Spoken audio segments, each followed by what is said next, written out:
Dominates tonight as they take on the Huskies from Houston Christian. Facing the left-hand hitting Kenneth Dutka to open the game on a 75-degree night in Austin. Just a bit warmer than it was when the Longhorns secured that series sweep here Sunday against Georgia. Now that's an understatement about how chilly it was, late in that Saturday game and then certainly Sunday. And that wind just was howling all Saturday and Sunday.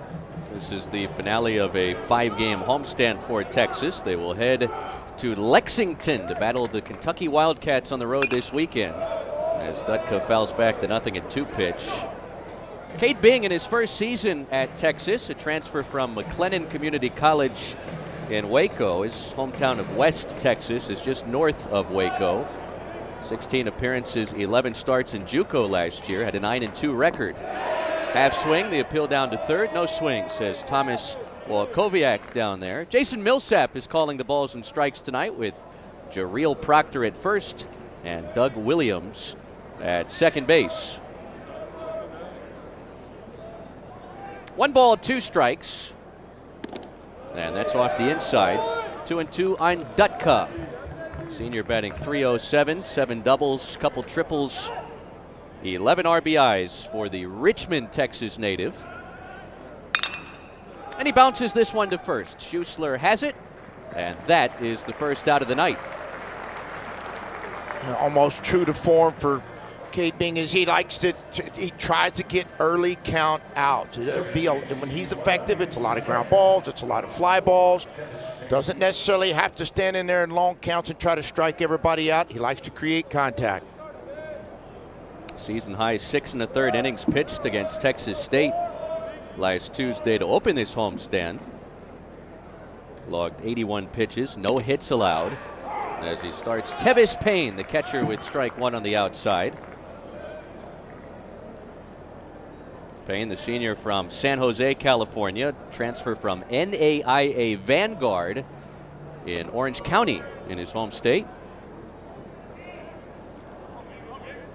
This is his 15th start of the season. .239 in the batting average department with 3 doubles and 7 RBIs.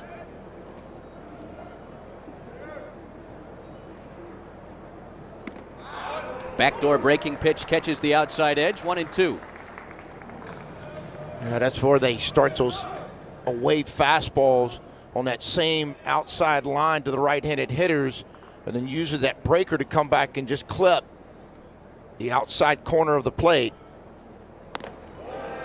The fastball misses in tight. Showed you the scouting report on Bing. He sits 87 to 92 at the fastball. Also mixes in a true sinker at times.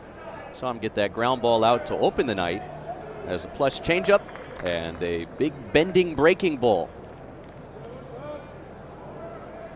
Comes home with the 2-2 to Payne and misfires off the outside to fill the count.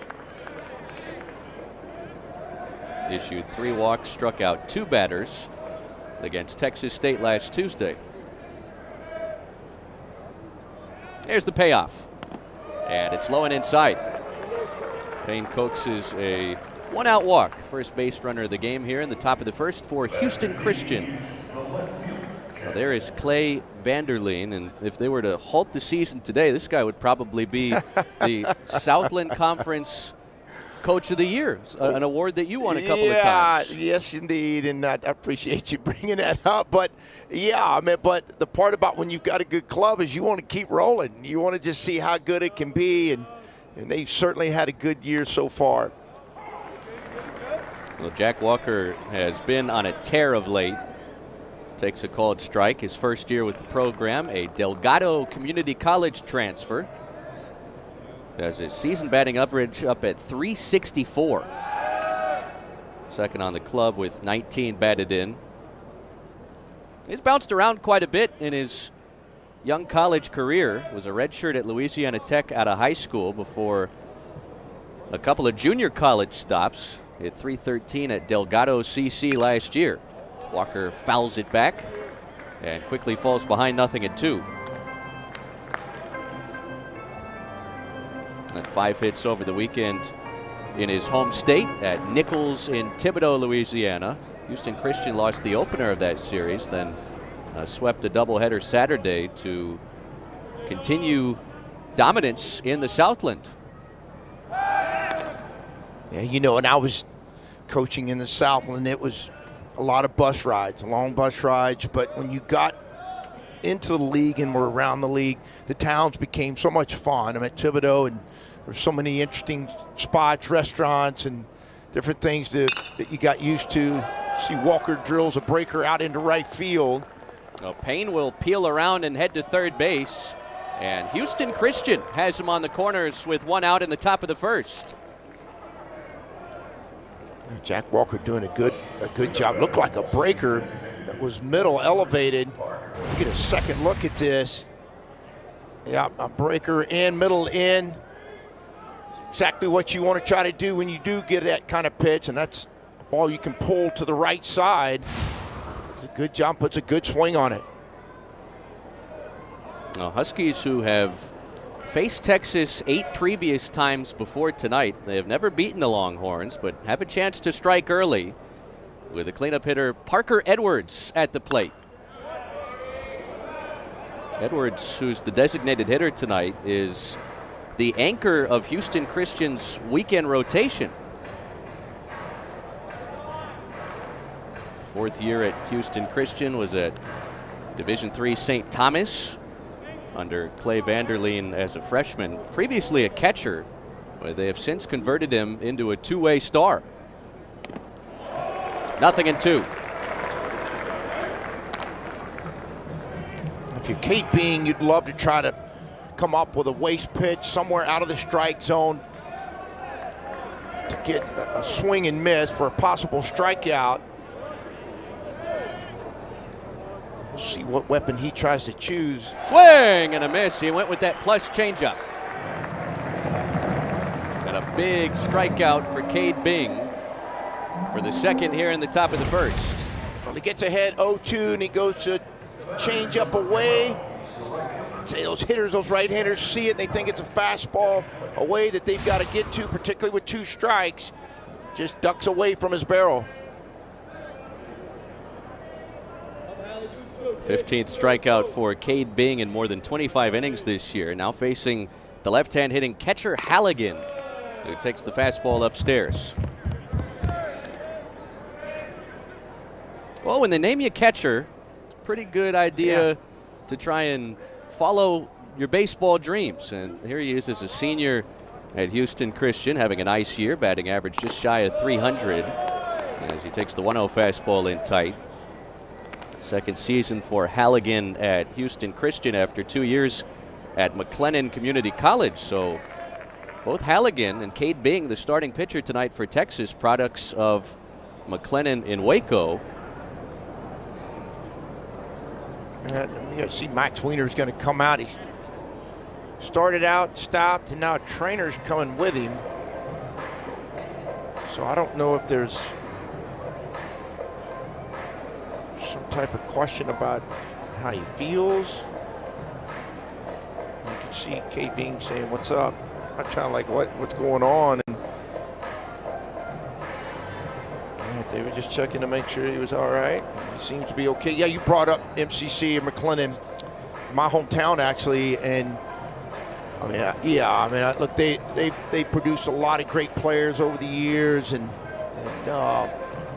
Tyler Johnson, the head coach, who's the son of Skip Johnson, the head coach at OU, does a tremendous job. Over the last couple of years, won a couple national titles, or been to Grand Junction, I should say, the last couple of years, and there's a lot of baseball history to it.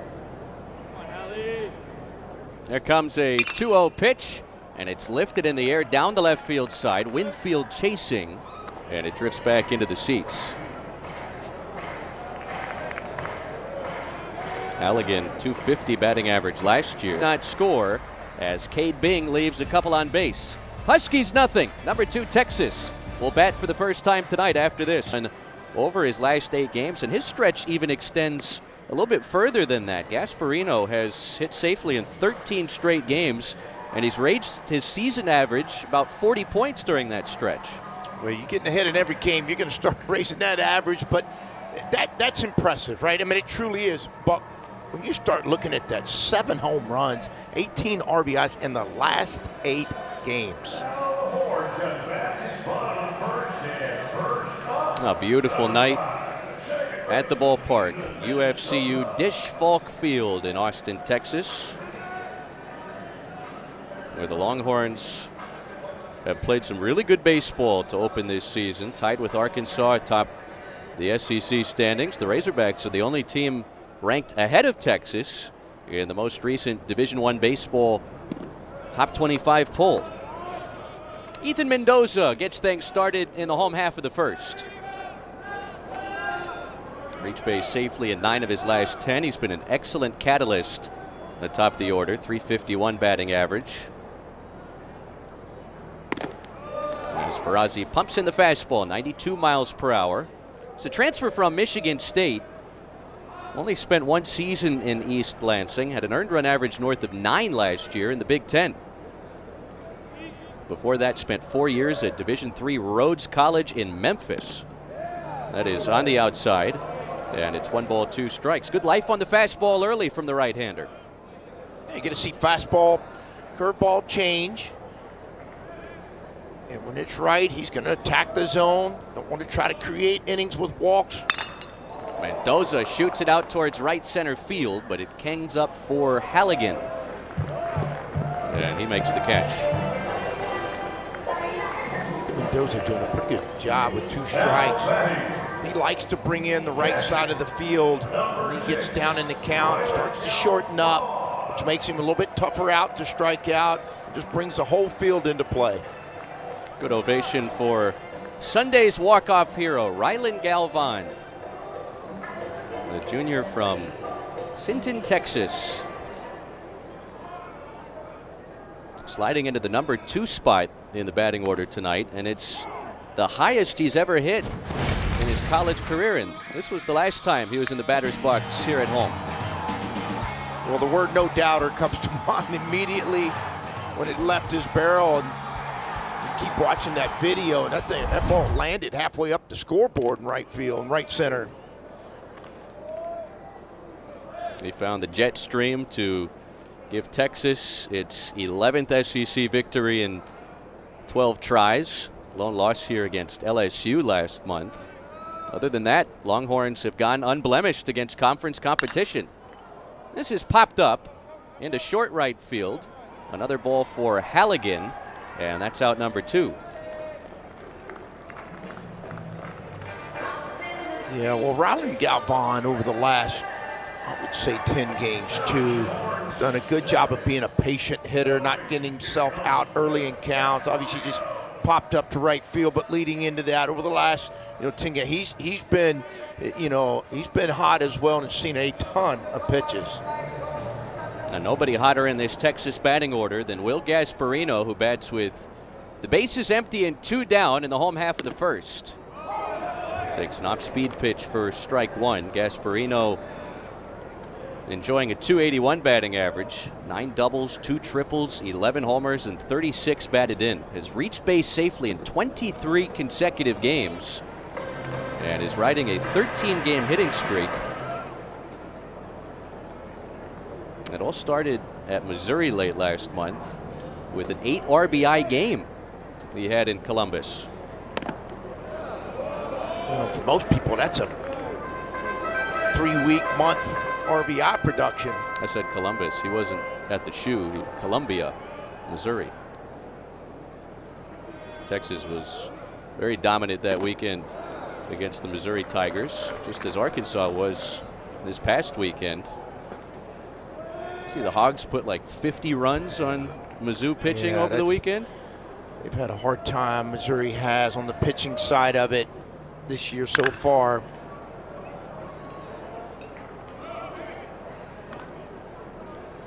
2-2 here to Gasparino. Had 12 home runs as a freshman last season. Honorable mention, all Big 12 in the Longhorns' final pre-SEC season. Nick Ferrazzi in search of a 1-2-3 last half of the first inning against the number 2 team in the country. Here comes his 2-2. And it's foul tipped into the glove of Payne for strike 3. And Nick Ferrazzi, first start of the season, takes down Texas 1-2-3. And we're scoreless after January, but look, 30 games into the season, I don't know if he could have dreamt for a better start. Yeah, I don't think so either. I think going into it, being new and, second time to be a head coach now. It's not like he hadn't been a head coach. He was a head coach at St. Thomas, but yeah, I mean, you start, every time I've asked him 3 times so far. So, what's the deal? I mean, I love the kids are great. The players are great. They've been, you can have players that are great, but they got to play hard. They got to do a lot of different things. And he just keeps going over and over about their effort and their practice effort and their game effort. Cade Bing has fallen behind on Luke Bard, the Houston Christian leadoff hitter in this second inning. Bard playing first base in this game. Rylan Galvan will chat with the southpaw Bing, who yielded a couple of base runners, but stranded both in a scoreless first inning. It's Bard, Leiterman, and Rader here for Houston Christian at the top of the second. This is the Huskies' third game against a power conference opponent. 7-2 loss at Texas A&M earlier this year. Took Baylor down to the wire last Tuesday. They were walked off on in the bottom of the 9th inning, 3-2. Bard taking all the way, and it's an 87-mile-per-hour fastball for strike 1. Luke Bard, Jr. from Castle Rock, Colorado. Son of the former big league catcher Josh Bard, who spent 10 years in the major leagues. And the count's full. Yeah, the whole Bard family, baseball players. His uncle Mike Bard was a longtime junior college and college coach himself, and obviously that family knows how to hit, and I'm sure it's discussed often. This bounce to Flores. One away. Cade Bing does a good job crawling back in the count. Rylan Galvan goes out to have a visit with him. Gets a couple strike pitches back in there. That two-seamer running away from the right-handing hitting Bard. Nice, easy, comfortable play for Flores, and we're going to see a pitching change. Well, Bing, who worked into the 7th inning and threw more. I tell you what, it is a power fastball, power breaker.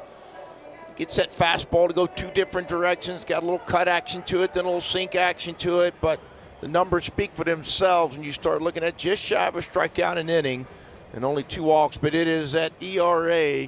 That is a selfish 0.96 ERA from a really talented young pitcher. Only 2 earned runs allowed this season. Both came middle of last month in Starkville at Mississippi State, although last Tuesday against Texas State, he pitched an inning and 2/3 out of the bullpen, gave up 3 hits, 4 runs. None were earned, but he still suffered the loss in a Texas 5-3 defeat here to your old ball club. Yeah, I mean, that was a game where the defensive part of it for Texas had a couple breakdowns. Texas State able to take advantage of their opportunity from that and came up with some big hits. But I would bet you this young man's been waiting to get back out there on the dirt, put his spikes out there on the mound as soon as he could. On the inside corner to Matt Leiterman, batting out of the 7th spot in Houston Christian's order tonight. Transfer from Ohlone College in Northern California. Had 3 hits over the weekend in Thibodaux against the Colonels of Nichols. Right back to Flores. 2 down. Flores doing exactly what they practice probably twice a week on PFP. Watch this ground ball right back to him. Fields it clean. Takes off jogging towards first base to underhand feed it to take away the drama of overthrowing the first baseman. All you have to do is throw it away once, and then for the rest of your career, you'll jog the near 60 feet from the mound to first base and make sure that thing gets to where you hope it goes cleanly. Well, when it's not hit hard, every coach in America is going to tell you to run over and underhand feed it. You just take the drama away and the reality of, airmailing one or throwing one straight down into the ground, whichever it may be. It's just the fundamental of the game. It's hit that way to go that type of feed to the first baseman. Flores shows off that arm strength, throws out Jeremy Rader. And 3 groundouts against the 3 hitters that came up, Bing and Flores. Nick Ferrazzi done after just 1 inning and gives way to the former Texas A&M Aggie Jack Hamilton, making his 3rd appearance of the season.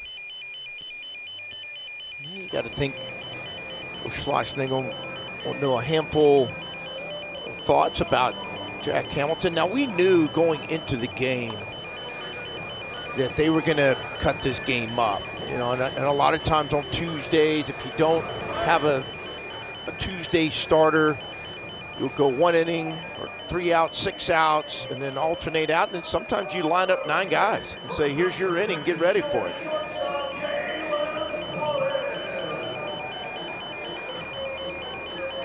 I mean, look at that. Jalen Flores, I mean, game tying or go-ahead RBIs, and he's sitting at top of it with 15, along with all the walk-off he had last year. This young man loves it when the game's in the balance, and he loves every minute of stepping up there and being the guy. Junior from San Antonio, was an All-American last year with his .340 batting average and 18 home runs. Into that third base dugout, occupied by Houston Christian tonight. You know, Chris, a lot of guys, you know, shy away from moments, big moments like that, tying or go ahead or walk-offs. They don't, you know, have the same ideas when they get in there. Not this young man. He embraces it. He likes to step into those moments, and those RBIs show it. That's hit hard towards third. Leiterman knocks it down and snaps the throwing cross in time to get Flores.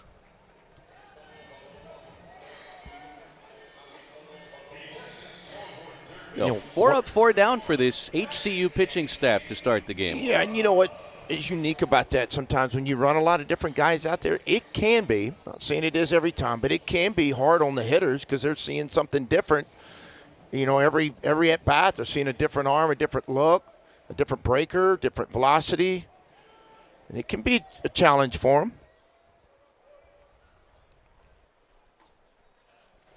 Outside corner strike to Casey Borba, starting third baseman for Texas, the second-year Longhorn, hitting .266. This is his 19th start of the season.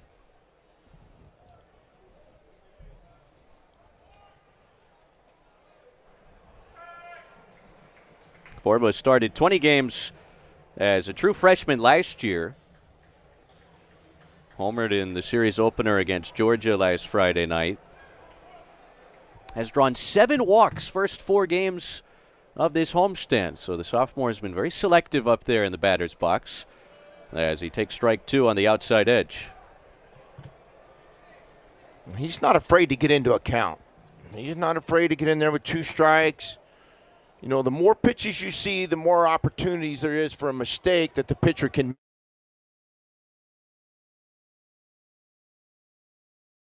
Center field. Longhorns' first hit tonight is a 1-out single in the second.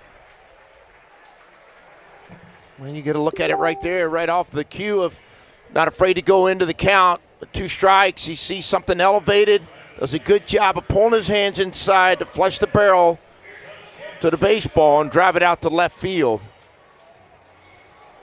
That was 108 miles per hour off the bat, and that shouldn't come as a surprise. Only Will Gasparino has averaged a higher exit velocity than Casey Borba this season on this Texas roster. So the Longhorns have their first base runner of the night for Kimball Schuessler, who takes the breaking ball low. Well, it tells you about bat speed, bat strength, being able to get the barrel in the right spot. There's a lot of different things that go into your exit velocity, and you know, being able to time up your pitch. I mean, there's just so many factors involved, but that bat speed comes into play. 2 balls, no strikes on the Texas first baseman. Schuessler hitting .289 with 10 doubles, 2 homers, and 16 batted in. His 4th season on the 40 acres after spending his freshman season in College Station at A&M. That is just foul down the right field line. Game of inches as well, just like football. This ball wasn't that far foul. And when he first hit it, looked like it was going to be a for sure double. And more than likely, score Borba from first base. It was just foul. Apologies for some of the technical difficulties we were having earlier. Should have everything straightened out. Scoreless ball game last half of the second. 1-on-1 out for second-ranked Texas as they wrap up a 5-game homestand against Houston Christian, leaders of the Southland Conference tonight.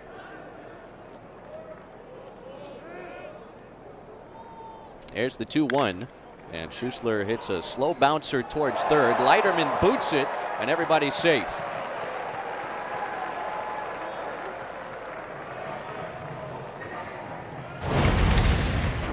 Swings over the top of a breaker.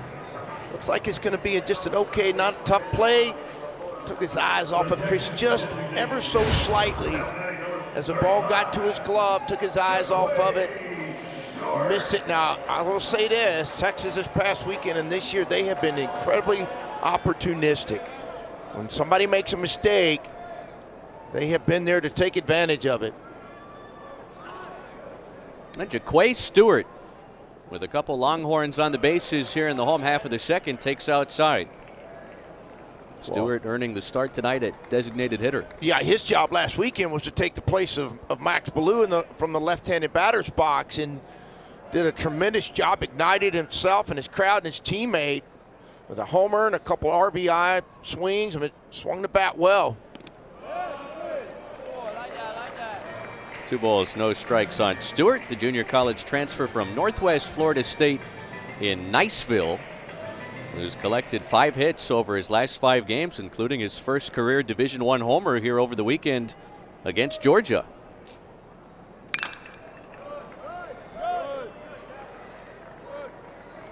Stewart had 15 homers, hit .346 in junior college last year. Yeah, he's had a lot of pride. Comes from a great high school program in Sinton, Texas. He and Rylan Galvan. I mean, it's well documented. And, you know, baseball is just incredibly important in that town, and competed for a lot of state championships. And Rylan Galvan and this young man right here are a big part of the success of it.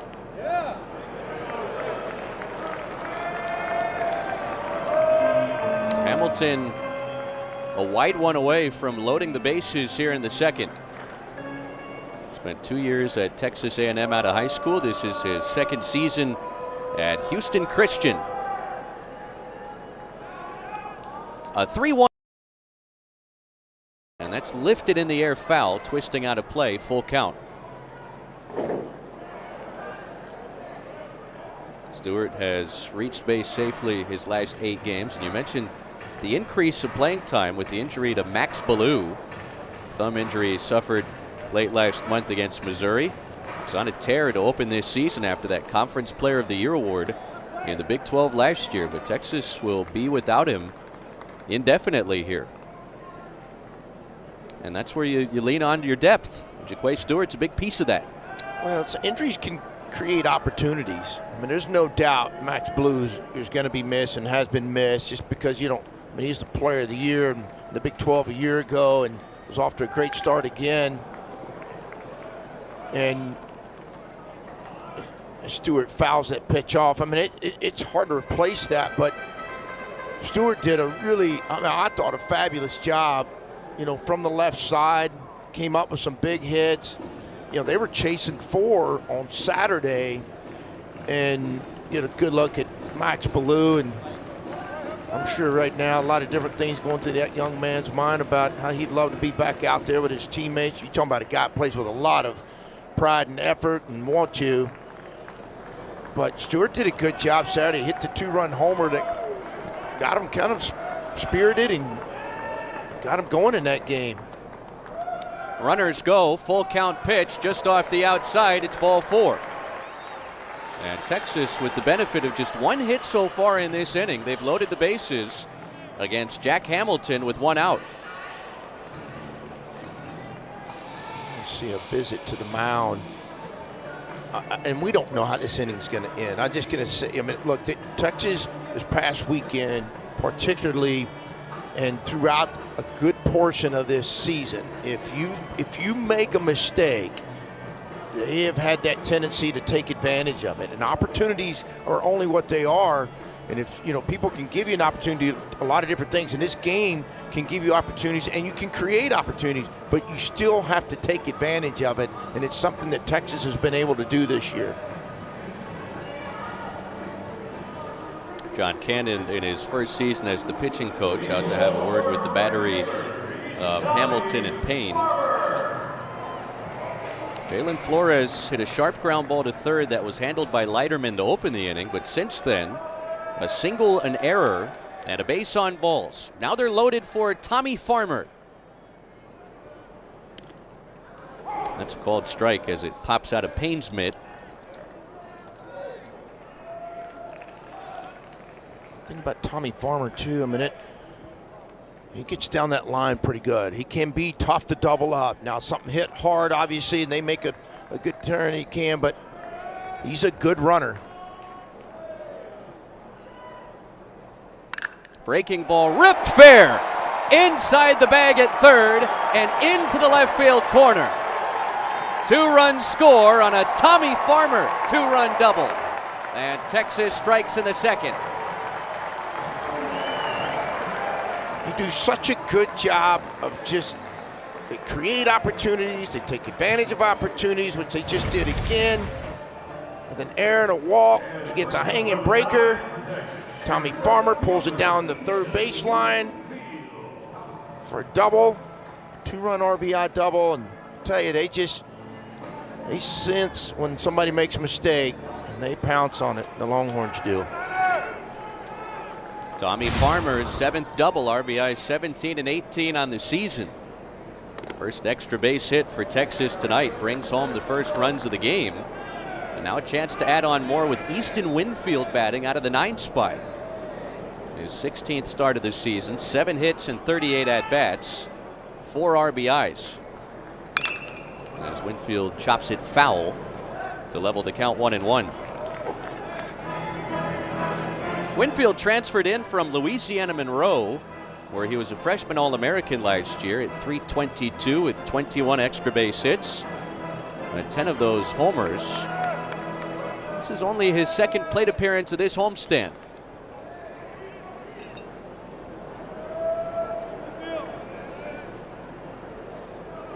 HCU infield playing back. They'll trade the out for the run.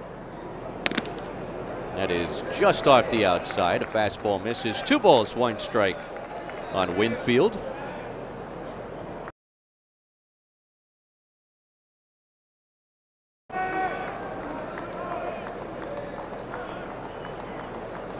Hamilton's 2-1. And that's low and outside. Like double after 2 years at Fort Scott Community College.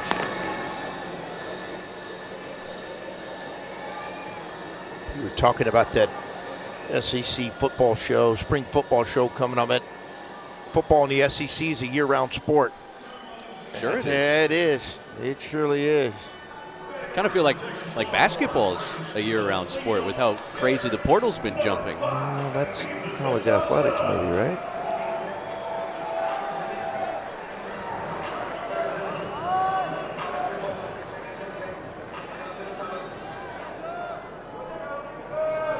Well, nowhere to put Ethan Mendoza, the Texas leadoff hitter who flew out to right field to start the game, and he punches this to right field for a base hit. 1 run is in, 2 runs are in. On the opposite field, 2-run single off the bat of Ethan Mendoza, and it's a 4-run second for Texas. You got to love this young man's approach. He hits a lot of balls to the right side. He likes to stay in there as long as he can, see the ball as deep as he can. Good look at it right here. Center cut fastball.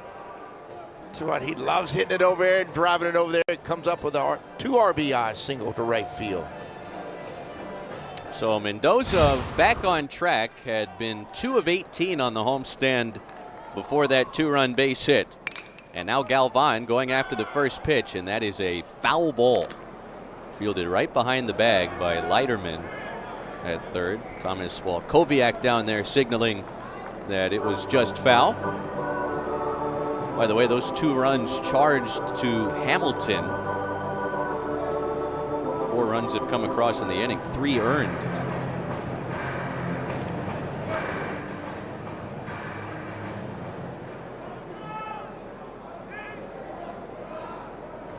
Galvan popped out to right field, his only time last inning. Here's the 0-1, and a breaking ball ripped into center field for another run-scoring hit. Winfield touches home, it's 5-0. Rylan Galvan knocks in his 27th run of the season. Want to see how to hit a breaker for a line drive back up at the middle. Look at that ball, laces coming right back at us. Rylan Galvan sees breaker, stays back, keeps his hands back, stays in balance, shoots it right back up the middle. And Will Gasparino will be the 9th Longhorn to bat in this last half of the second. Still just 1 out. Remember, Texas was taken care of 1-2-3 in that bottom of the first inning by Nick Ferrazzi. Houston Christian electing to take him out of the game after that 1 inning, and they've beaten up on Hamilton and now Feltman.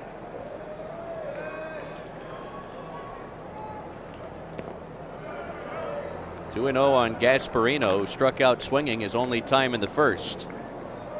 Sophomore from Los Angeles trying to extend his hitting streak to 14 games and his on-base streak to 24 games. There's the 2-0, and it's off the outside, 3-0. Talked about the mistakes that other teams can and do, and the game itself will create and make.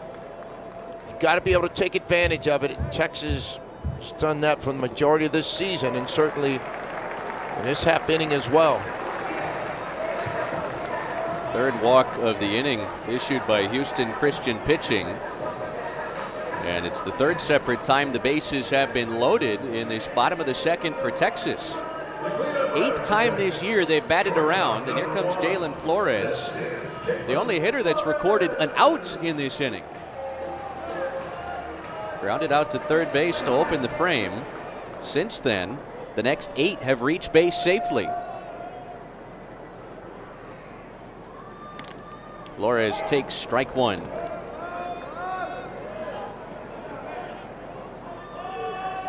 Feltman's older brother, Durbin, played baseball at TCU back when Jim Schlossnagel was at the helm of that Horned Frogs program.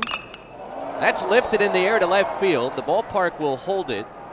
Walker makes the catch. Mendoza tags, and it's 6-0.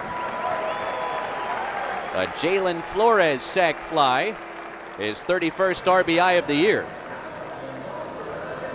Sees elevated, gets to the bottom of it, gets it out to left field for an RBI sac fly. The beauty of hitting with a runner on third base with less than 2 outs. Turning a fly ball into left field into an RBI. A 6-run inning put together by Texas. Their season high for runs in an inning this year, 9 against Illinois back in early March. Casey Borba takes the fastball over the outside. Borba got the party started in this last half of the second with a single. Left his bat at 108 miles per hour. Came in to score on Tommy Farmer's 2-run double. 0-2. Finds himself in a familiar count again. He hit 2 strikes his first time up. He came up with a base hit.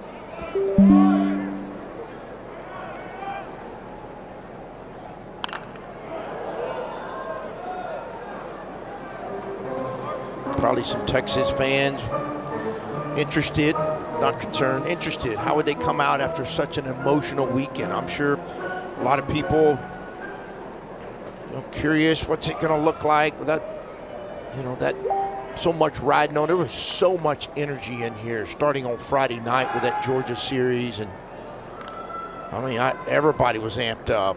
I mean, there was both teams, fans, crowd, everything that goes along with such two really good programs. And so as a coach, you come back and you go, okay, that was great. That was unreal. It's exhilarating. How do we come back on Tuesday? What do we look like on Tuesday? Borba launches this to left center field, but hit it off the end of the bat. It's still carrying and caught right in front of the wall by Walker. Borba near relief of the starter, Cade Bing, and got the final 2 outs of the second. Long layover in between frames for the right-hander, who works to Trevor Roper out of the 9th spot here for Houston Christian. We talked about Texas and how excellent their pitching has been off to the 26-4 start. Second best earned run average in the country, second fewest hits allowed per 9 innings. Well, there's a base hit the opposite way for Roper to open up the top of the third. Second of the game for Houston Christian. Roper sees an elevated fastball, does a great job of getting to the middle of it, driving it the other way. Get another look at it, certainly make his dad, a longtime college and high school baseball coach, happy with that approach. Roper likes playing here at UFCU Dish Falk Field. Picked up his first collegiate hit here last year as Kenneth Dutka sneaks that one inside the bag at third. And into the left field corner it goes for Houston Christian's first extra base hit of the night. So Texas strikes for 6 in the bottom of the second, and the Huskies have roared back quickly with consecutive hits, threatening to open this third. Well, back-to-back pitches, saw a single from Roper, and then Dutka hits this ball straight down the third baseline off the left-handed hitter. Really nice piece of hitting. I mean, just like that. People talk about baseball being a slow game, but bam, bam, just like that. Runners on second and third, and nobody out. For Kenneth Dutka out of the leadoff spot, his 8th double of the year. It's tied for second on the club. Tevis Payne worked to walk his only time back in the first, and takes the fastball upstairs.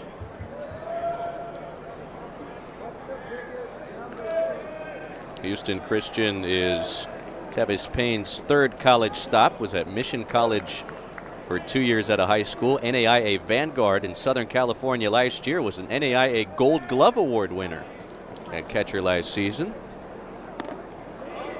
2 balls, no strikes. Houston Christian, they squandered an opportunity to strike first with runners at the corners and 1 down in the first inning, but they've been excellent this year with runners in scoring position. Team batting average of .332 coming in these spots. As Payne taps it foul. As a coach, you got to love that. That means you're getting an opportunity. First of all, you're getting an opportunity, but 2, you're delivering from the offensive side of it.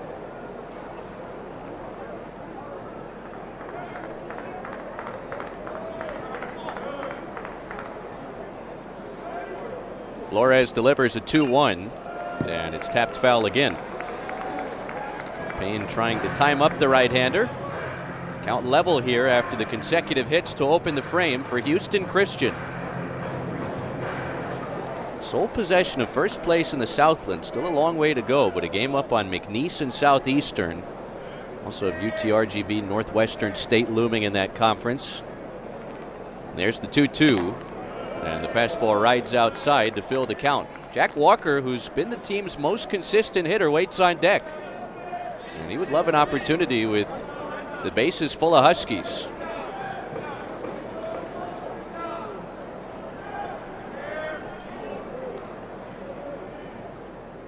Payoff to Payne. And it's bounced towards the right side.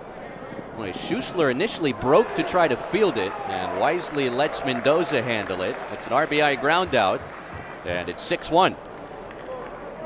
Well, you're right. Schussler ranges over to his right, realizes that he's got a long ways to go back to get to the bag. But you know who else makes his play?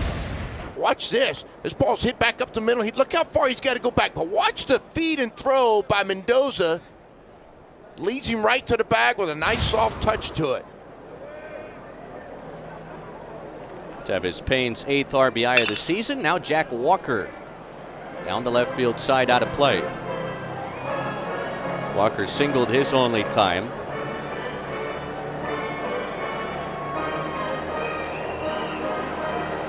So there's been a lot of hitting conversations at the dinner table for this young man. A lot of the same mannerisms as his dad.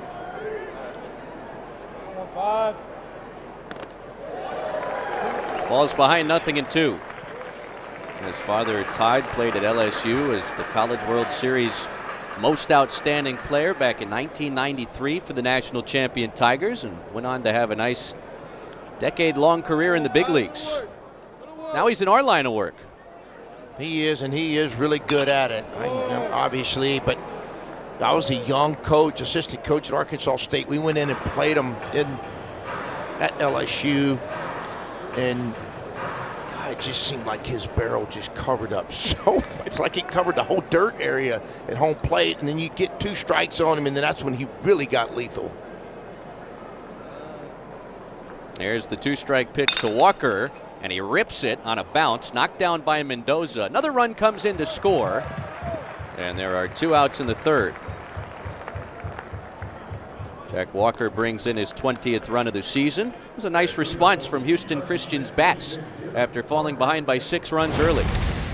Yeah, you can't leave runners out there. When they get 90 feet away from home plate with less than 2, you got to find ways to get them in. Even if you're chasing 6, you've got to cut into that lead. They get the double that gets runners on second, third. And they pick up both the runners in this half inning. Parker Edwards hits the slow dribbler foul to open his second plate appearance.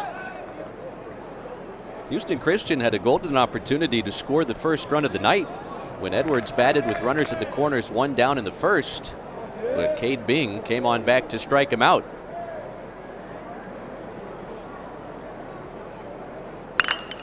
That's clobbered to the gap in left center field. Gasparino has a bead on it, and just shy of the warning track, he hauls it in. Couple runs across for Houston Christian. They trail 6-2. They'll be joined by their head man, Clay. Luck the rest of this game and the rest of your season. Thanks so much. Appreciate y'all.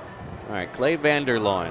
Like I said earlier, I think right now, if the season were to end today, he's your Southland coach of the that's being talked about as a multi-bid conference. That's really impressive, especially when you consider what Houston Christian has done as a Division I program. 18th D1 season. They've only had 3 winning seasons. Well, it's a tough league. I mean, look, you just don't, say we're going to have a baseball program and join the Southland and say, hey, we're going to, go in there and take over. I mean, it's a well-established, great baseball conference, and you're trying to build something, which is what Houston Christian's trying to do. You can see them there at 12-3 at top of the Southland. That ball is crushed deep into the 40 acres night, and it's a solo shot for Kimber Schuessler.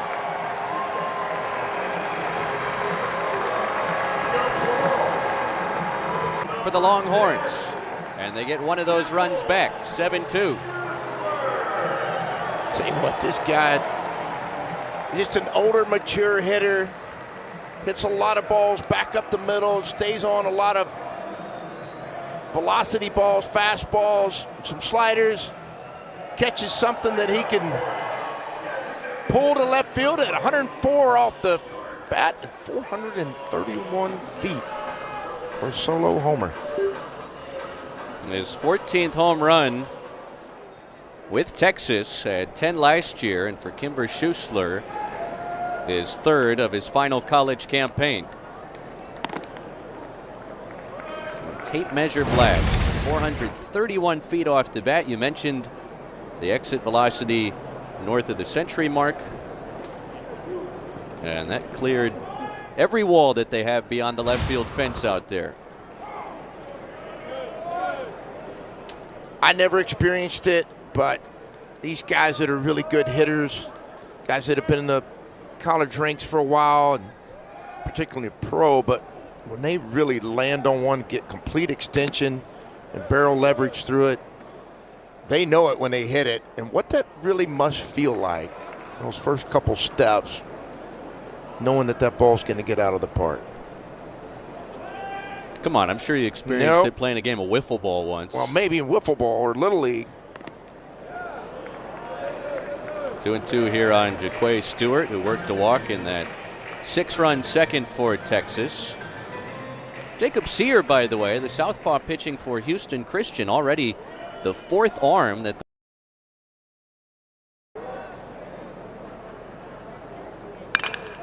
that's tapped softly towards the left side. Leiterman, the third baseman, cuts off the shortstop, and the throw brings Bard off the bag. Stewart is safe. Luke Bard had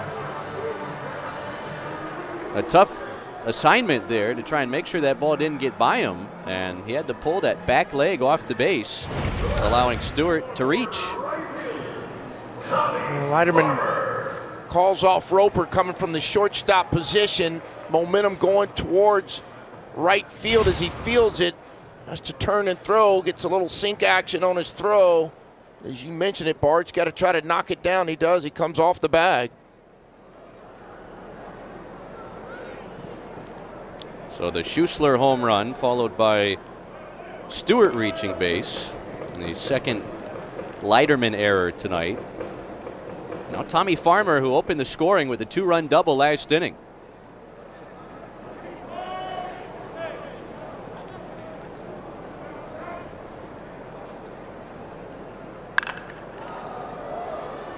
One ball, one strike. Tommy Farmer's been asked to move from left field. He's more than an accomplished defender in the outfield, certainly at left field. Moves to right field when Ballou goes down. Last weekend came up with a couple of huge plays defensively for Texas in that weekend series with Georgia.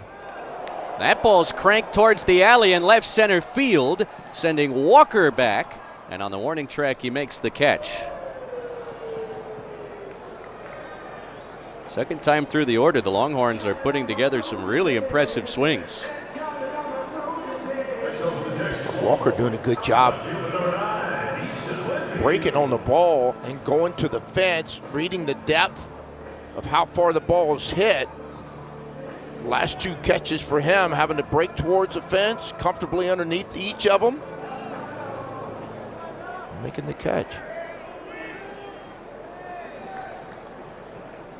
Here's Easton Winfield, worked to walk last inning.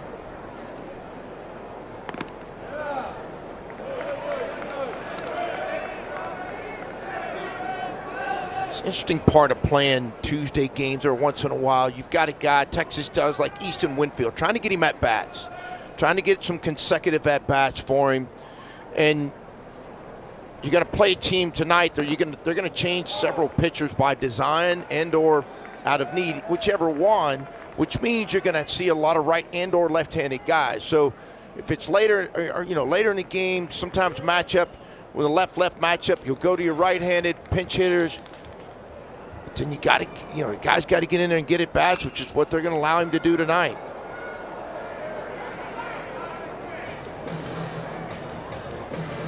One ball, 2 strikes on Winfield, sophomore from Alvin, Texas. Facing the southpaw from Hitchcock, Jacob Sear, his first year at Houston Christian, spent the last 2 at Galveston College.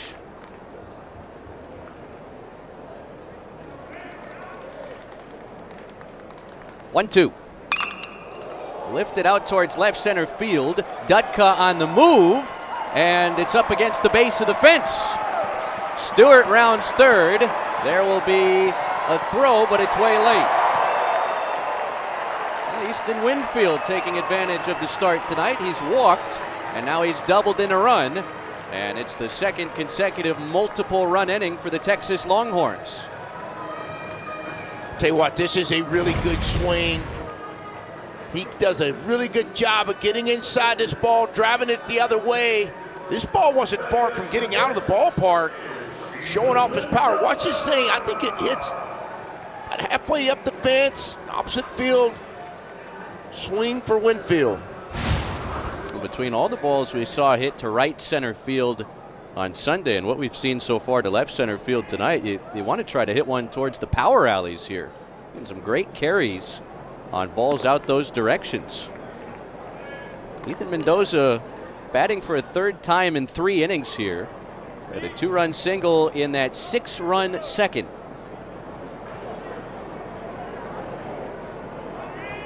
Arizona State transfer. Grew up in Bedford near Dallas.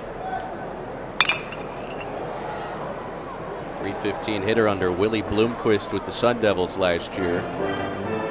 But he grew up a diehard Texas fan. When this opportunity presented itself, he jumped all over it. It's been a tremendous addition for the Longhorns. I mean, he is a gritty player. I had a chance to watch him last year when he was at Arizona State in Arlington at a tournament, and he was about the only guy on that team that hit that weekend. That's towards the gap in right center field and drops in front of Halligan. Right through the stop sign goes Winfield, and he scores. He initially held up, but Winfield kept on running, and it's an RBI hit for Mendoza. He's driven in 3 runs out of the leadoff spot tonight. Young man loves hitting the ball back up the middle and the other way. Similar to the hit he had before. Out away, stays with it. Watch this, just textbook, hitting the ball through the right side. And you can see he did go through a possible stop sign. Looks like you going through a yellow light on your way to the ballpark. You're like hesitated, and then you're like, you know what, I think I can make this. Either way, it's an RBI, but I've had many a player run right by me as well. And then we got a pitch. Yeah, pitch clock violation. Will give an automatic ball here to right.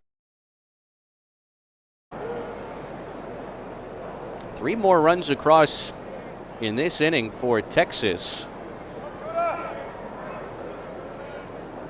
3 hits, 2 of them of the extra base hit variety. There's also been an error, similar to last inning. Texas might lead the country in taking advantage of errors or just baseball. When another team, there's a lot of different ways to make mistakes in baseball, and 2-out walks, errors, mental mistakes, whatever it is, but they will and have taken advantage of them this year. Galvan sends it on the ground to short. Roper to Rader for 1. On to first. 6-4-3 double play ends the 3rd. Not before Texas puts 3 more in the run column. Already 9 runs through the early innings. 12 versus Texas, and the rest of the season, like 34. I mean, it just talks about this pitching staff. It's knocked down by Jalen Flores, but not in time to get catcher Halligan on a close play at first base. You don't see this young man make many mistakes. He is a true defender. Takes great pride in it. Left-handed hitter hits the ball right back to him, just hops up on him ever so slightly. Still has a wherewithal to pick the ball up from the ground and throw a strike over to first base. Now, I guess we're going to see from the umpires whether they want to ask for a review or if it's going to come from the Texas dugout. Well, it came from Schloss. He had put the hands up to each ear. Certainly Kimball Schuessler had given the out sign to Jarrell Proctor, who made the call down at first base, and hoping that comes to fruition after replay review. Well, it was close. Called him safe sometimes, and we'll get a chance to see it, I'm sure. But I'll tell you, it looks like he got him. My initial reaction when I saw it happen was that he got it, or got him.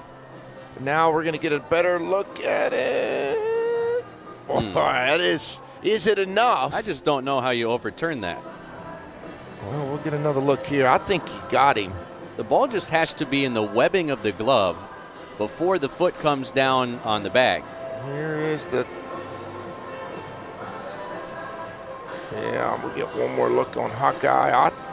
So ball in the webbing. Yeah, you're right. Think he's out. Yeah, I did. no, I you're initially right. thought, and if we get a chance to go back and show Jalen Flores' play, I want to show that, look, there's a lot to this play. He's going to field 99 out of 100 of these balls that are hit to him. Looked like the ball bounced up on him. But what he did such a really good job of is we get another look. If you're a young infielder, I want to talk to you about something. You see this, he bobbles it, it comes up. Watch him pick it up from the ground, does not go back to his glove. Picks it up from the ground, does a 360, and has the wherewithal to know exactly where the first baseman is and throws a strike over there. And what could be an out, we'll find out if it was enough evidence to change it. But even though it was he's going to field almost every one of those hit that way, to me it shows the type of player he is to be able to pick it up and throw a strike to first base. What a job Jim Schlossnagle has done here in his first season on the 40 acres. Texas 36 wins a season ago. And 26 and 30 tries this year and another successful challenge. So no error on Flores, who was able to recover after bobbling to make the play to get Halligan. I mean, he did. He picked that ball up from the ground, positioned his feet all in one motion, and threw a missile to first base.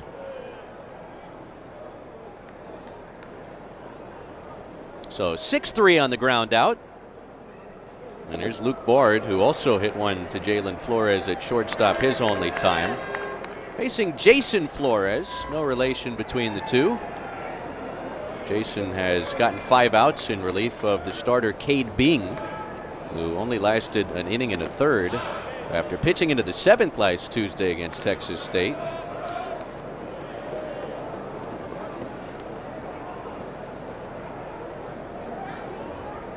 Houston Christian got both of their runs last inning in the top of the 3rd. Fastball zips in there, and Flores jumps ahead of Luke Bard at 1 ball, 2 strikes. Talked about Luke's father being a decade-long big leaguer.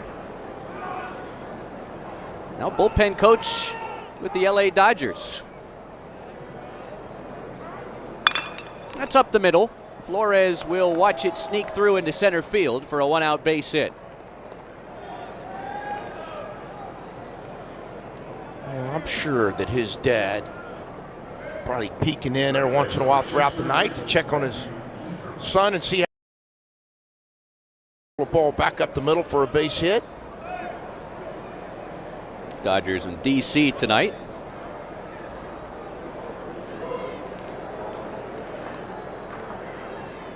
One on, one out for Matt Leiterman, the starting third baseman. Leiterman was the first batter that Jason Flores faced in the 2nd and retired him on a comebacker. Junior from Woodland Hills in Southern California pops this one up right near that first base line, and in foul territory it's Kimball Schuessler grabbing out number 2. Hey, Saturday afternoon, number 2 Oklahoma, number 22 Alabama. Start a big 3-game softball series. Game 1 coverage begins at 4 Eastern, 3 Central on ESPN2. Sunday's game at 6 Eastern starts on the SEC Network. And the series finale Monday night at 7 Eastern, also on the SEC Network. Should be 3 great games between a couple of top 25 SEC foes. 2 down in the inning. Here's Jeremy Rader.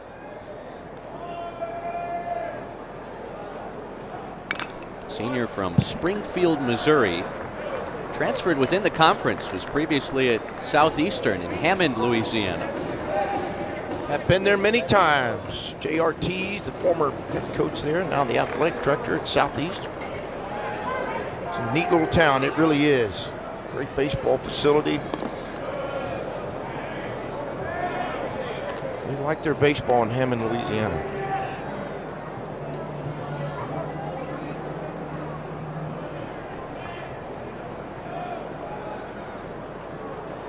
There's the 1-2 from Flores. And Rader not willing to chase the tight slider from the right-hander.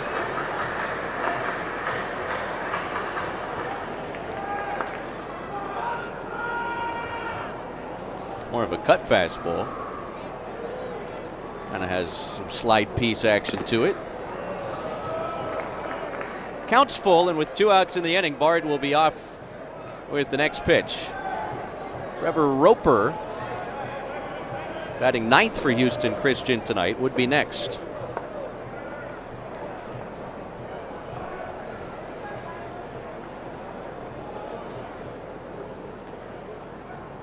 And it's off the outside. First walk issued by Jason Flores. Will put 2 on with 2 out. You know, baseball's I've used this term probably too many times in my life. Baseball's a big, small world, and it is. Once you're involved in baseball, the friendships, the relationships that you develop, and it's interesting, you know, Brian Roper, I mentioned earlier, longtime coach, college coach, high school coach, his son, who's up to bat right now, Trevor, and Luke Bard's uncle and Brian Roper worked together as coaches. It was Howard College back in the day. And now those two, the sons, are best friends. And it's just as crazy. The baseball community, as big as it is, it's a network of unbelievable people that know a lot about each other. That's hit hard towards the left side. Diving stop, and it's a catch for Flores.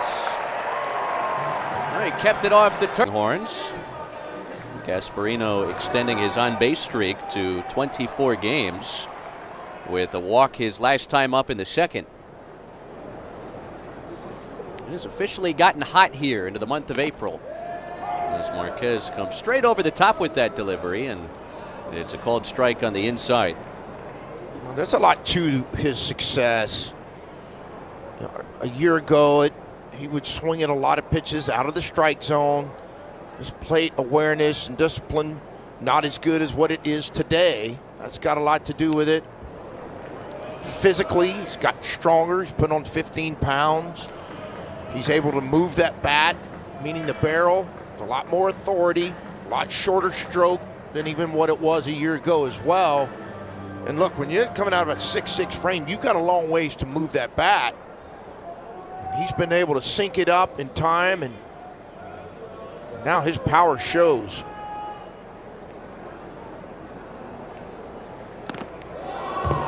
Swings and foul tips it into the glove of Payne. Second time Gasparino has struck out tonight.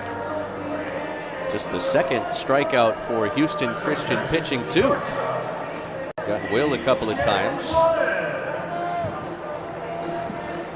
How'd it feel good for Alejandro Marquez, who's pitching in his first game since February 15th tonight? Yeah, there may be some, I don't know this, there may be some injuries along the way that haven't allowed him to get out there.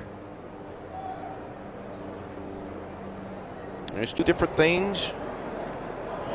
He still gets to watch baseball, and I'm sure they have a ton of baseball conversations.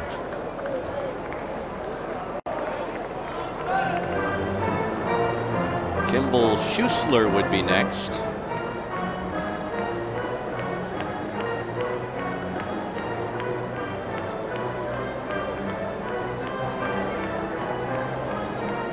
Good hitters count here for Casey Borba, sophomore third baseman.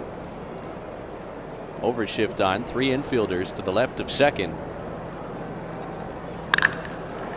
And the count's full. Casey Borba's been in more than a handful of 3-ball count hitting counts over the last week and a half, 2 weeks. He has done such an excellent job getting pitches he can hit, getting into counts. It forces the pitcher to come into the white part of the plate. Oftentimes, he's been able to take advantage of it as well. Borba hits it hard, but right at Leiterman. And he takes care of his opposite number. Welcome back, Alejandro Marquez, his first outing in almost 2 months. Transfer from Ole Miss, relieving the right-hander Flores.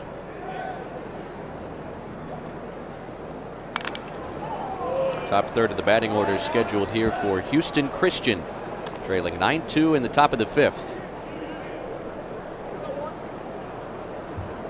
Saunier spent the last 2 years with Ole Miss. Started 10 games at Ole Miss last season. Only his 4th appearance this year. And he fields the comebacker off the bat of Kenneth Dutka for the first out of the 5th. A young man looking for an opportunity to get back out there. As you mentioned, and had a ton of appearances. Sometimes you got to be patient. Sometimes you got to catch the coach's eye. Sometimes it's got to be a lot of, who knows, a lot of different things and factors that come into play. But when you get your moment, you want to go out there and perform well. Stuff is really good.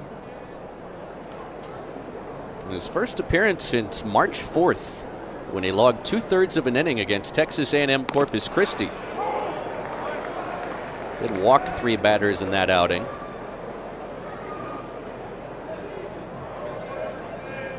Tevis Payne. That really start to just come on like gangbusters, but in the month of April, you need somebody that hasn't been out there, either offensively or pitching wise, to step forward and create some more depth.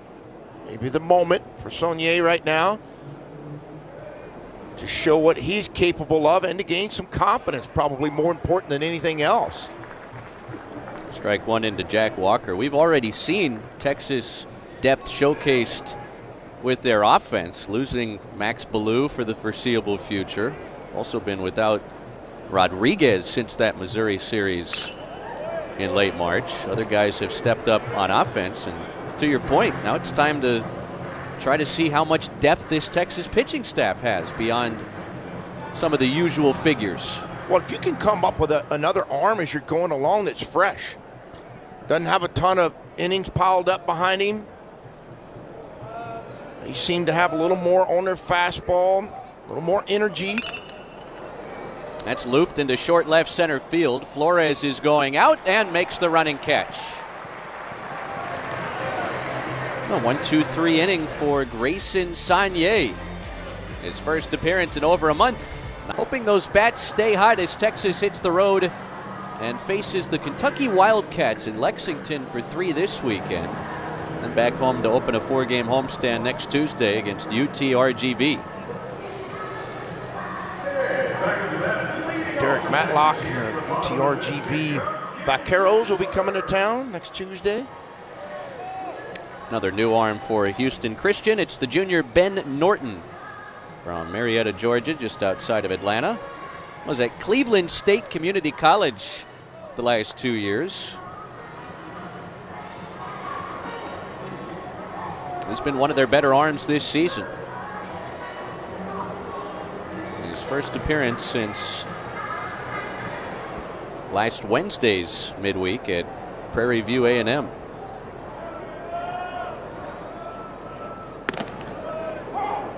Fastball right over the heart of the plate to Kimball Schuessler. Third home run of the season his last time. He had 10 last year, now 14 as a Longhorn. 0-2. And Norton showing a little different look than what they've seen so far. Arm action wise, going to be a low 3/4, almost sidearm. Allows that fastball to move from left to right. Tough on right-handed hitters. Leans out of that towards your hip and your shoulder. Almost got Schuessler to chase. Has 4 saves this season, so he's pitched in a lot of high leverage spots for Houston Christian. He's getting some work in between conference series for the Huskies, who sit atop the Southland standings. It's kind of what Clay Vanderlaan told us when we had a chance to speak with him yesterday. As much as they'd like to win this game, they're fully focused on trying to win the Southland Conference regular season title. They feel like even with the RPI sitting in the high 90s right now, if they can position themselves to have a lighter load going into the Southland tournament, it'll go a long way for them. Team that was kind of an afterthought in the preseason poll. There's only 11 teams in the Southland picked to finish next to last.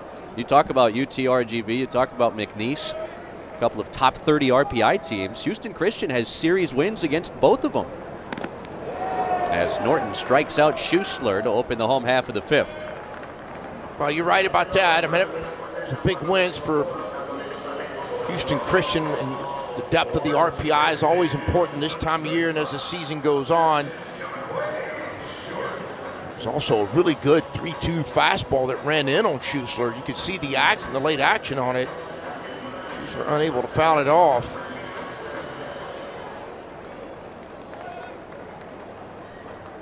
Jaquay Stewart has been on a couple of times. Designated hitter for Texas tonight. Walked in the 2nd. Reached on an error his last time, and both times he's been on base, he's come around to score. Texas getting a lot of good production from the bottom of the order tonight.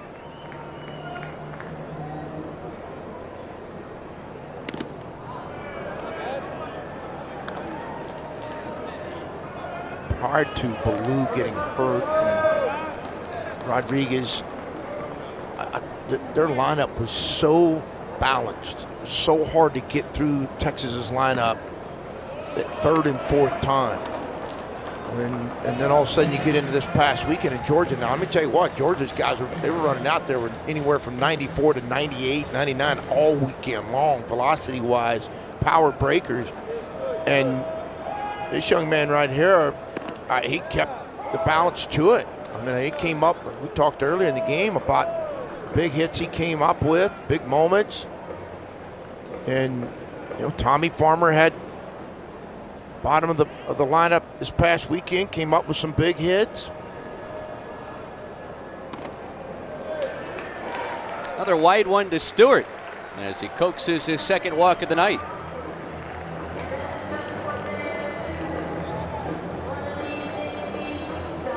One on, one out. Tommy Farmer, who opened the scoring with a 2-run double back in the 2nd, will bat for a 3rd time tonight, and that will be all for Jaquay Stewart out of the designated hitter spot. Pinch runner summoned for Texas, and it's Jonah Williams, the freshman.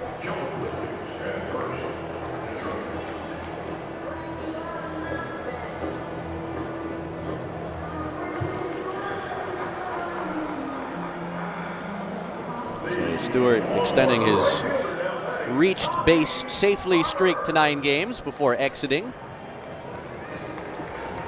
Get a little more speed out there in the form of the freshman Jonah Williams. Tommy Farmer coming up. The 2-run double that we mentioned and a fly out to left field in 2 trips tonight.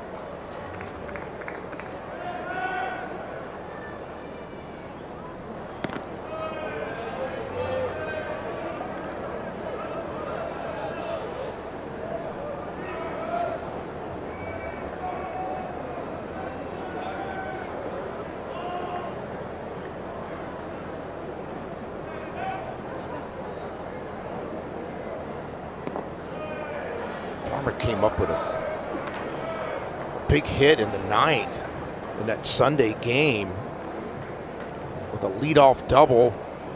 Texas wasn't able to get the run across, but you get that kind of production late in games from hitters. You start to gain confidence in themselves. He pulled a double down the left field line. All of a sudden, Ben Norton having trouble finding the strike zone. Struck out Kimball Schussler to open the inning, but then he walked Stewart. A 3-0 to Farmer, and taking all the way, it's 3-1. Well, it's almost like he raised his arm action when Stewart came in there to hit. The left-handed hitter, sometimes he may feel like he's got to go to higher arm action with the left-handed hitter. Slower arm action is a little more. Williams takes off for 2nd. That won't matter. It's ball 4. Back-to-back walks for Texas. So the Horns have put 2 on with 1 out. Easton Winfield scheduled next. Here are Saturday's featured SEC Network softball matchups. 3rd-ranked Texas A&M welcomes in number 6 LSU at 3 Eastern, 2 Central. Then number 11 South Carolina squares off against number 10 Arkansas at 8 Eastern. Both games quickly recovered and swept number 3 Georgia over the weekend in a top 5 matchup. They have not trailed tonight, up 9-2 over Houston Christian. in the bottom of the 5th.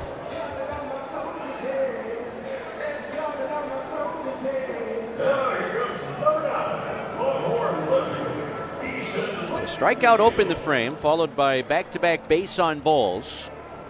And a couple ducks on the pond here for Easton Winfield, who singled into his last time in the 3rd. Also reached on a walk, trying to gain some of his confidence back after a slow start to his first season here at Texas after putting together an outstanding freshman campaign in the Sun Belt at Louisiana Monroe. That's hit hard towards the right side. Rader has it, flips around and gets the runner at second base. Winfield reaches on the fielder's choice, and there are 2 outs in the inning. They cut down Tommy Farmer. Williams is at third base, and they're at the corners with 2 outs for Ethan Mendoza, who has a pair of hits. Pair of hits the other way. Tell you what, he just brings the whole field into play. I don't think he can't pull or hit a ball left side gap. He can. Just likes to sit in there and see the ball as long as he can, and does a good job of staying on breakers.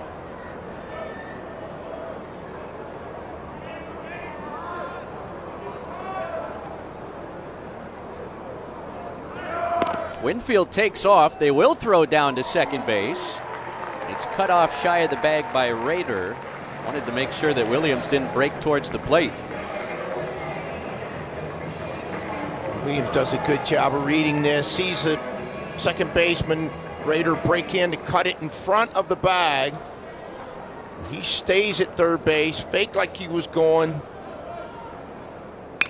Mendoza shoots it to the gap in left center field. How about 5 RBIs tonight for Ethan Mendoza out of the leadoff spot?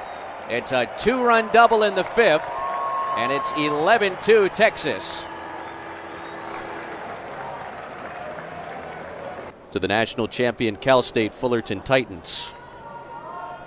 New pitcher for the Longhorns is the right-hander from Fargo, North Dakota, Drew Rarick. Good life on the fastball, the 95-mile-per-hour heater upstairs. Big right-hander, 6'5", 250. See the numbers. ZRA a little larger than he would like it, but it is a good arm. Power arm. You should get a good look at a 96-mile-an-hour downhill fastball. The Achilles has been for him a little bit this year. Has been his command.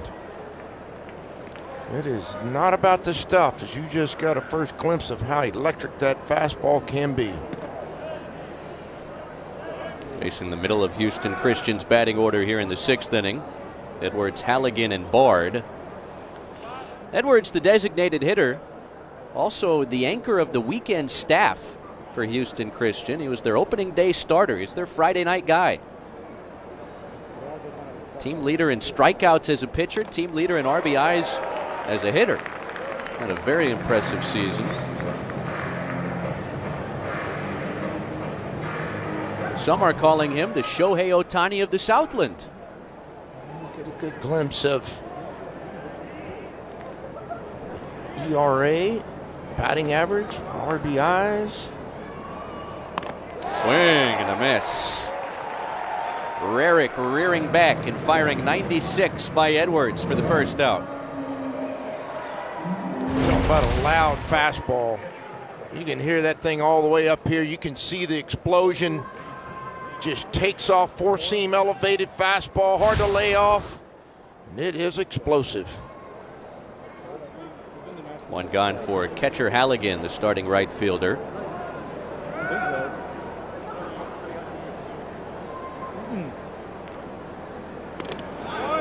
Off-speed pitch from the freshman on the inside edge.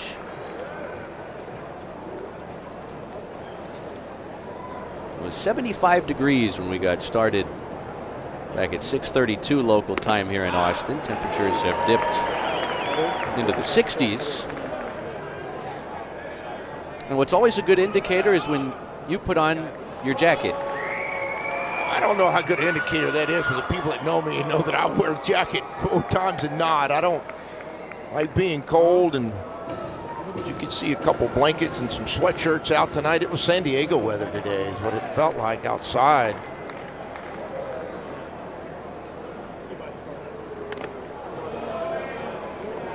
The work that our camera crew did this past weekend, particularly on Sunday, and it was cold, and that wind, I mean, it blew. And he did such a good job of hanging in there with the elements and working through it. A couple steps back goes Will Gasparino for the second out.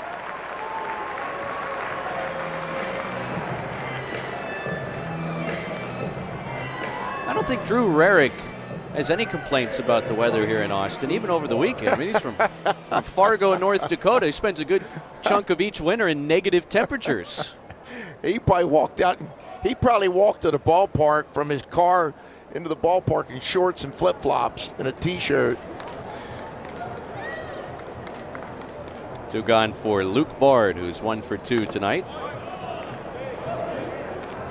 Now back home in Fargo, it's a nice 40 degrees right now. And that's warm for this time of year.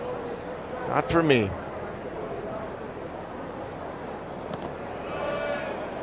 Two 2-0 on Bard.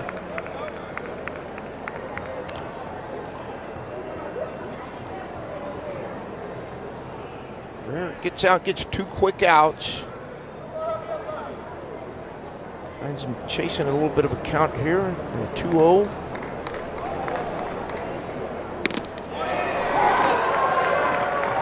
Tell you what, that is a downhill fastball. He gets his fingers over the top of it.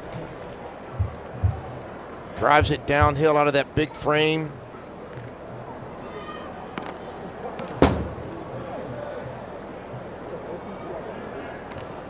Bright future for this young man.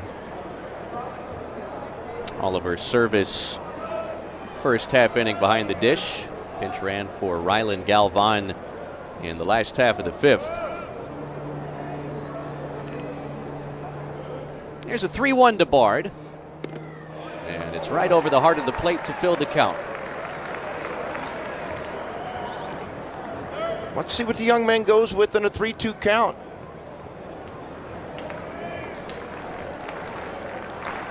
Takes a deep breath. Went to the breaking ball, and Bard lays off of it. It's a 2-out walk. Second time he's been on base tonight. It keeps the line moving for Matt Leiterman, the starting third baseman.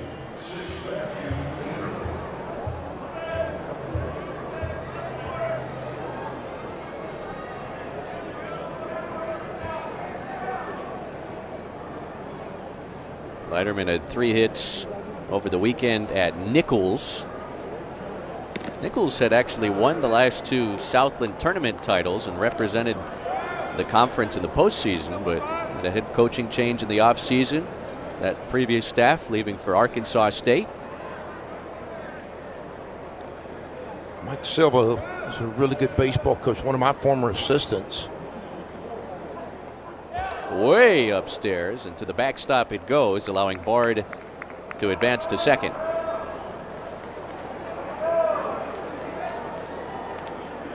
Zito saying just a bit outside.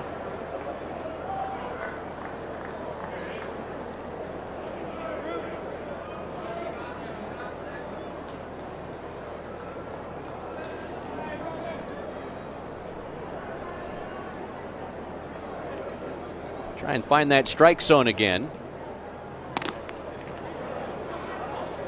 Trying to land that release point, which isn't always easy standing at 6'5". It's not. Missed with that fastball the pitch before. Call a breaker. Try to get his release out front a little bit more. Uh-oh, and he just threw that one into center field. But there will be no advance from Bard as Gasparino is playing shallow.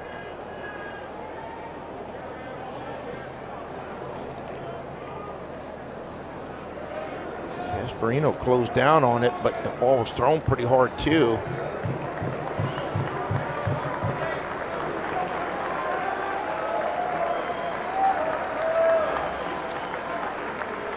Home crowd encouraging the freshman right-hander to find it again. And it's upstairs. 4 wide ones, 2 lighter men, and back-to-back 2-out walks for Houston Christian.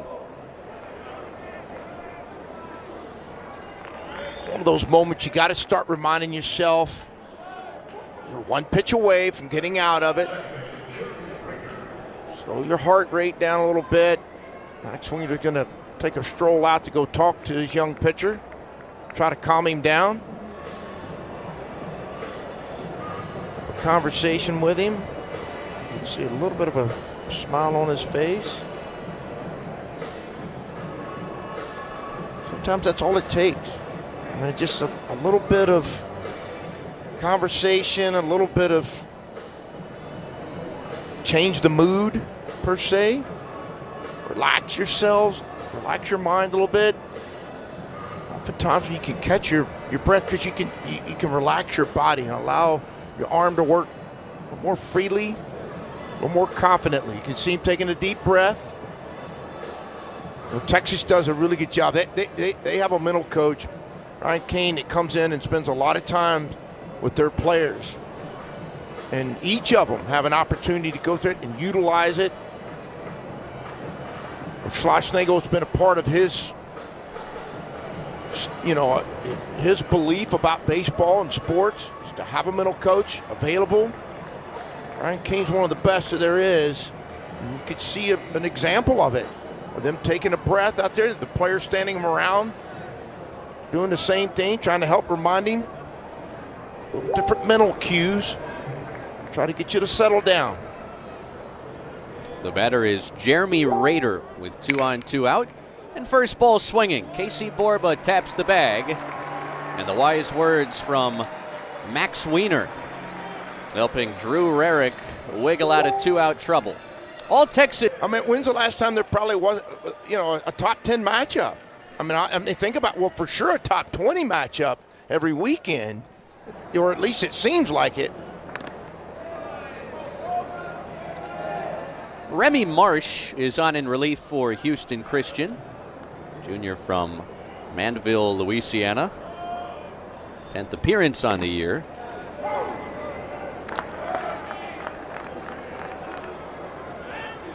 Facing 4, 5, 6 in the Texas batting order. Jalen Flores 0 for 2 with the sac fly tonight. Takes off the inside.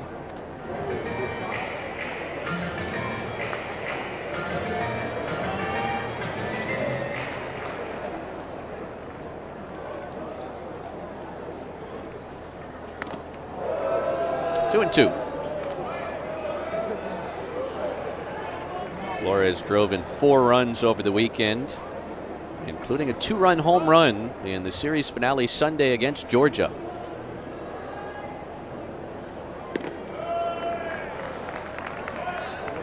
We talked about the breathing that Rarick did when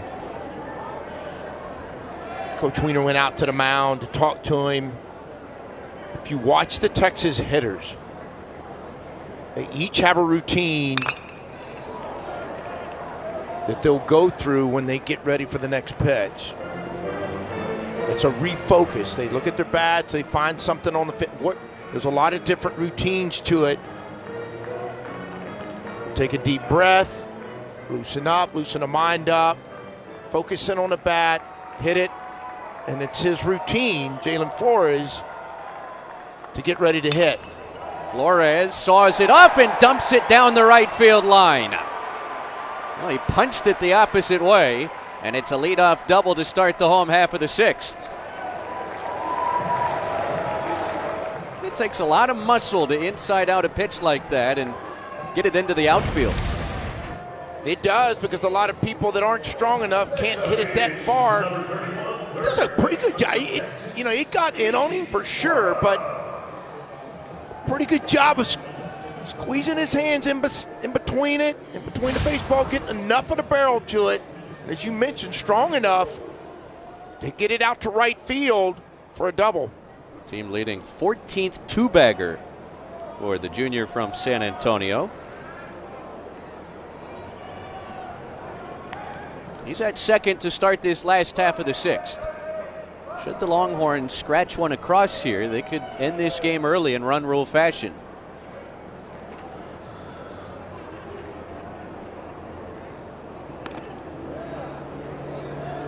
Midweeks haven't always been easy for this Texas ball club. They lost against Texas State here last Tuesday. In fact, half of their losses on the season, they've only lost 4 games in 30 tries. 2 of them have been here in midweek contests. The other one against UTSA. Able to jumpstart Houston Christian with 6 runs in the bottom of the 2nd tonight, and they really haven't looked back. Well, there's a lot to the idea of the Tuesday games. You draw a circle around it. It's going to cost him a ball. I don't think he looked in time. Now we got a 3-ball count. But in the great state of Texas, draw a 2-hour circle around it. You're going to pick up a bus ride on a Tuesday. A lot of great teams in the great state of Texas. That's a 4-pitch walk to Casey Borbach. All right, Kimball Schusler has the lone blast of the night as we take you back to the bottom of the 3rd inning. And he left little doubt with this swing. Catches a breaker running back into it. You said it, no doubt. Watch it clip the top of that tree over both of the walls in left field. One of the longer home runs he's hit this year. He certainly does have that kind of power, but he is just an older, mature hitter. Gives you every bit of effort, every at bat.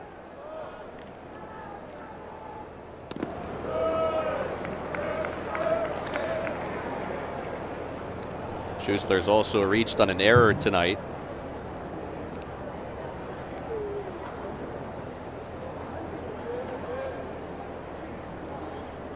There's a saying in baseball for hitters that you don't want to throw away at bats. What I mean by that is you'll have some at bats, you lose your focus, you lose your intensity of what you're trying to do, and somehow you get distracted, whichever it may be, and you'll just have a bad at bat, swinging some terrible pitches, and next thing you know, you're down to, you'll have some weak fly balls on a pitch that you shouldn't have swung at, and just, kind of throw away at bats. These older hitters, they're going to swing at bad pitches. That's part of this game, but this young man rarely just throws away at bats. If ever, he gets after it, enjoys the moment. Quite a journey Kimball Schusler's college career has been. He was at Texas A&M his freshman season, and he left before Jim Schlossnagle got the job there in College Station. He winds up playing for him some 3.5 odd years later here at Texas. That's bounced to 3rd. They'll go to 2nd for 1 and on to 1st. 1st and 3rd. Runner 90 feet away with less than 2 outs. Remember, Jonah Williams came in and pinch ran for Jaquay Stewart after he walked in the 5th inning. Well, Williams getting a chance to bat in this game for the first time. That's a foul ball. In search of his first hit. Now would be an opportune time to do it. Frosch from Galveston, Texas. Would like to put a little flavor on that batting average department. Middle infield at double play depth. And that hits Williams. Well, not the hit he was looking for, but loads the bases again for Texas. He'll take it, but I can assure you he'd love to have his spikes back at home plate again with an opportunity to get a hit. It's going to be tough to get out of the way of. And now Matt Scott will pinch hit for Tommy Farmer. Number 37, Matt Scott with second.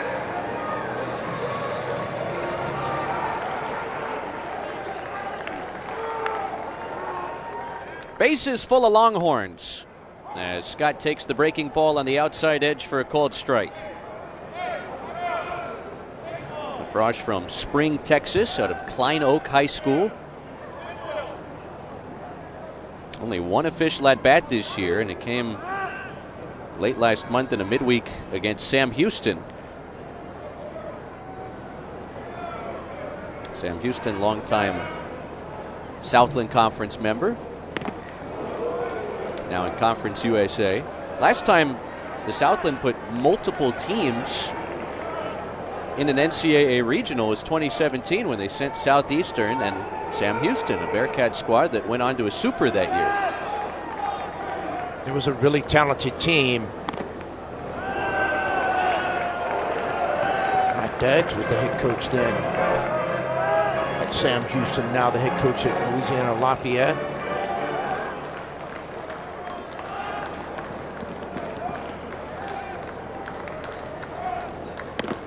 Two and two. If I remember right, I think they eliminated Tech in Lubbock and then went to Florida State for the Super Regional.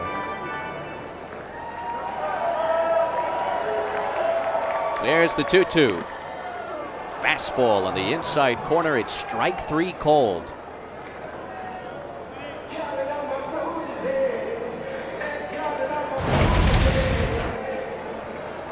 A late look at this. Fastball started away, comes roaring back, a little two-seamer right at the kneecap area. Only the fourth punch out for Houston Christian pitching tonight. Easton Winfield takes the breaking ball low and inside. Been a productive night for Winfield out of the 9 spot. Doubled home a run back in the 3rd inning.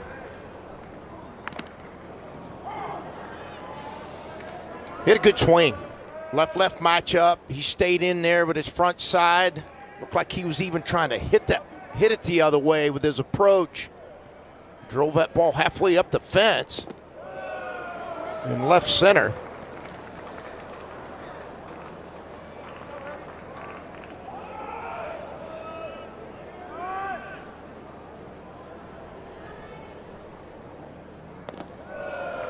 Three and one. He's got himself in a really good count now. So it's one of those moments with bases loaded. Young hitters will get over anxious, try to pull something, chase something out of the zone. Let's see if he can hang in there, find something that falls into a window he likes. Good at bat. A bases loaded walk gives Texas their 12th run of the night. Another RBI for Winfield. And speaking of RBIs, Ethan Mendoza, a career high, 5 RBIs out of that leadoff spot in this game. Played around the world in the outfield with his base hits. First one over to right, second one in the right center, and then the third one left center. He's been an RBI machine tonight. And he comes up in an RBI spot here with the bases loaded, 2 outs. 2 singles and a double for Mendoza.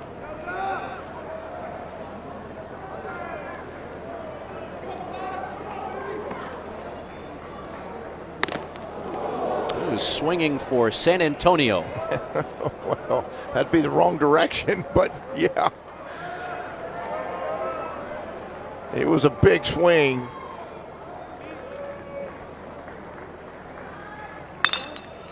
On the ground is short. Roper has it, goes the short way, and they force out Winfield for out number 3. Texas settles for 1, and should they hold Kenneth Dutka, 93 miles per hour for a called strike. Dutka 1 for 3 with the double out of the leadoff spot, one of the 2 Houston Christian runs to come across, both in the top of the 3rd inning tonight. That's an angry fastball. That's a 95-mile-an-hour fastball, right-handed, 3/4 arm slot, jumps out at you with his delivery. The fastball just comes roaring out of his hand.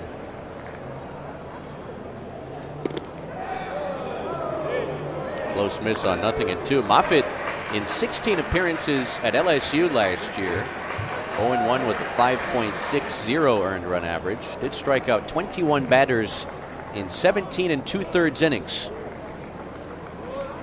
1-2 pitch. Outside corner and strike 3 called. Second strikeout in burnt orange for Aiden Moffitt, and 1 away in the 7th. Goes with a changeup. I think coming out of his hand. It's his plus secondary pitch. He's got enough sink. Home plate umpire thinks that it catches the top of the strike zone. Got really good action to it. A changeup is a paralyzing pitch. When he can get ahead with that fastball and follow it up with his changeup.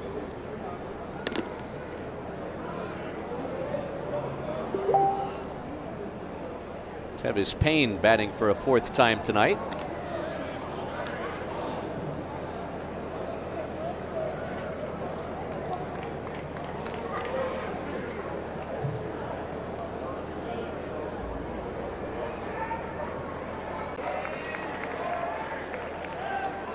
See the action on his fastball.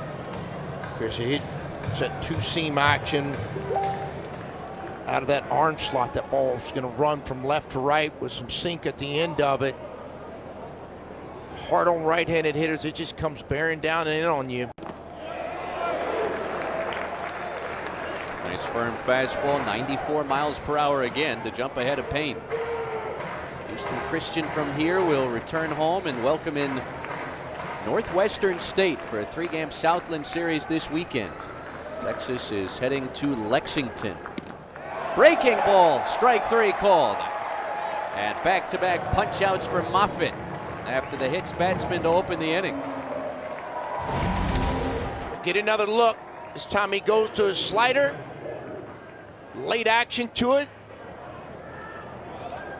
It's a second strikeout in a row. I'm sure the Texas dugout and coaches as well love to see this young man continue on with his command, because it is electric stuff.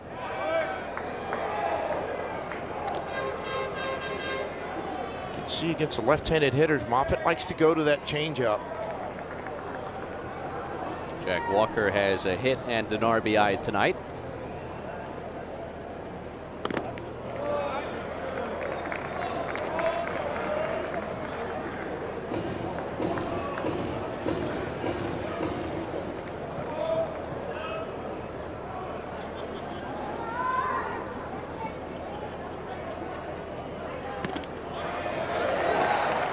Inside corner, 2-1.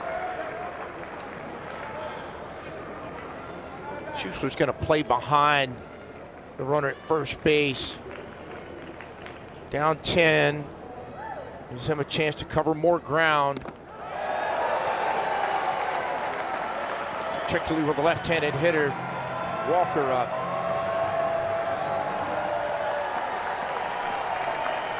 Texas a strike away from a run rule victory. Moffitt's 2-2. Full count on Walker. Parker Edwards hoping to bat again in the on-deck circle for Houston Christian.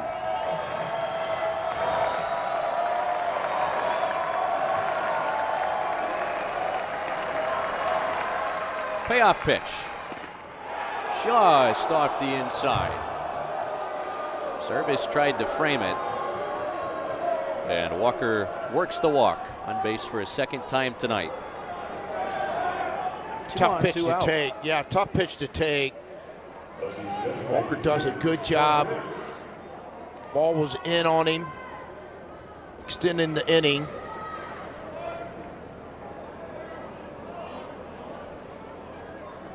Parker Edwards has been quiet out of the cleanup spot, hitless in 3 at-bats with a couple punch-outs.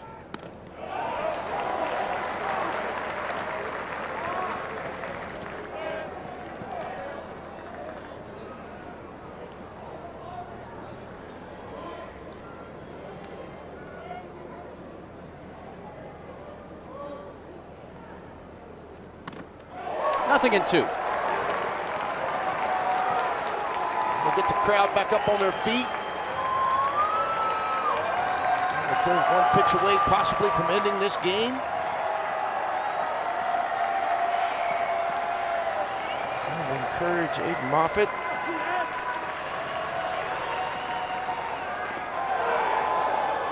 Almost came back to the inside corner there. It did, didn't it? You can see Edwards kind of stepping back out of the way, and I don't blame him. But it almost had enough action to come back and catch the inside corner of the plate. 1-2. Strike three called on the outside corner. Well, the Texas Longhorns win a fourth straight to close the homestand and improve to 27-4 on the season. A run rule victory tonight over the top team in the Southland. 12-2 over Houston Christian in 7 innings. And Aiden Moffitt, despite some command issues, he does strike out 3 batters in a scoreless 7th. Aiden Moffitt's stuff is real. It's a 94, 95 mile an hour fastball with good action to it. Breaker changeup was good tonight. Overall, as a Longhorn fan, people interested in how they were going to come out and play tonight on a Tuesday after the big weekend with